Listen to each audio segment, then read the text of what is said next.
Oh, it's Tom. Let's suppose you're out in the woods. You're out on a survival mission, or you are survivaling. Or you just got lost. I don't consider getting lost, allergies. I don't consider getting lost to be survivaling. You're just confused for a while. Now, you get a woodchuck, a groundhog, a marmot, whatever you want to call them in your area.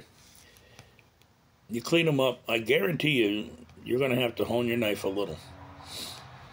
Well, let's just say you find a deer or a bear or something you can scavenge off of, and you got a cut on them. You're going to hone your knife up afterwards. Now, everybody's like, well, I could take it to a rock. Rocks really damage a knife, and sometimes you can't get a flat rock. Sometimes it takes hours to get a rock flat enough to hone on.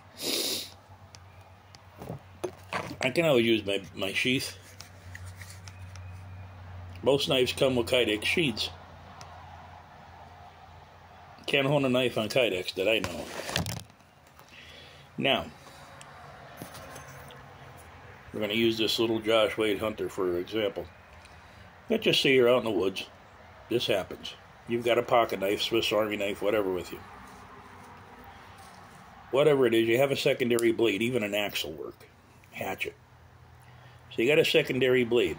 You take this, you find the bevel of your knife, and you run it down the blade 5 times.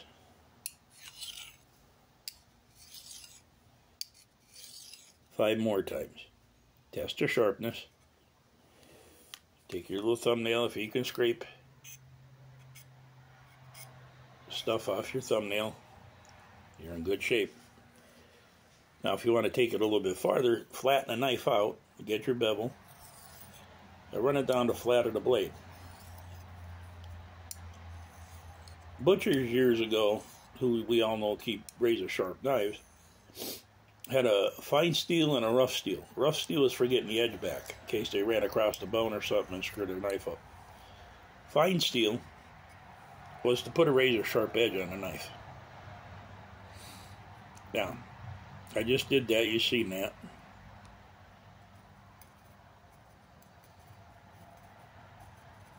I got one of the toughest beards going that I know of. Dandruff, beard and all. Okay, so that's one way of doing it. I put this away so you can always leave it closed and just run it down the blade too. Another way of doing it is if you have a leather sheath, like I always have a leather sheath with me. You can use not the leather itself, but the burned edge.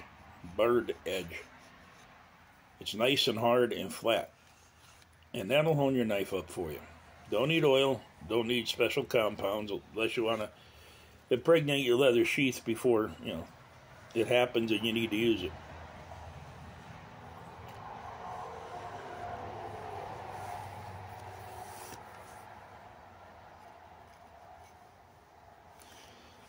The other way is with a boot.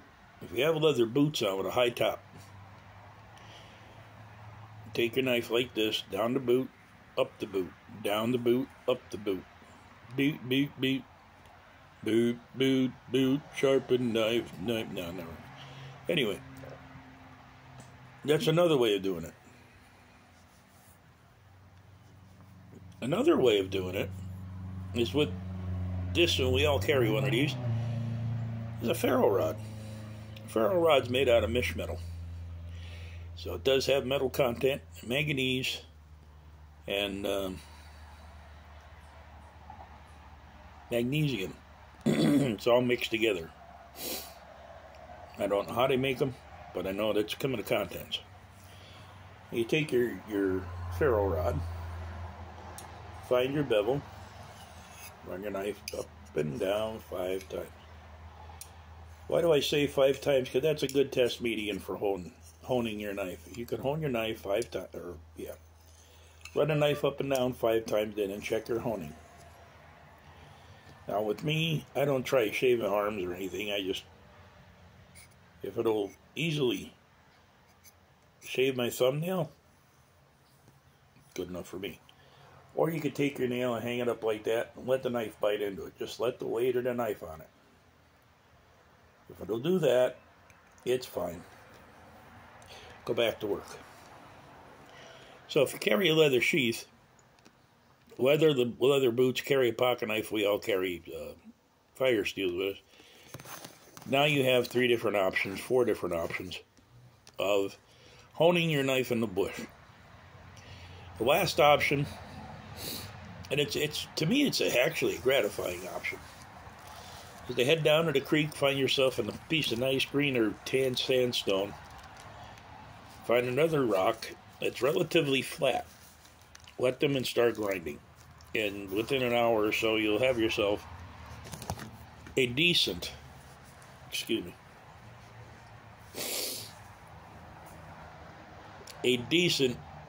to hone your knife on. So the knives in question here today was a Josh Wade Hunter. It's got oak handles, 1095 steel. I have not sharpened this knife since I got it 4 years ago. I don't use it a whole lot, but I use it a lot. As you can see, that the dull's gone off it and stuff.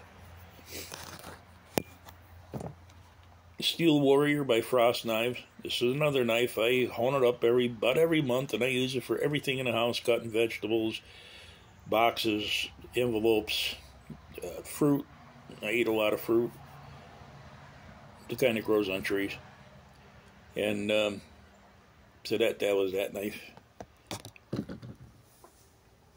So if you get a chance, try the methods. Practice them at home so you own them when you get out in the woods. So hey, this is Tom. I want to thank you for your time and your patience. Don't forget to like the video and share it out. I need 11 more subs to hit 2,000. Give me a birthday present. My birthday is the end of July, July 30th. Share it out to your friends. In the meantime, be safe out there. It's camping season now. The leaves are out. The ground hornets are out. The snakes, big predators, they're all out. So be careful out there, okay?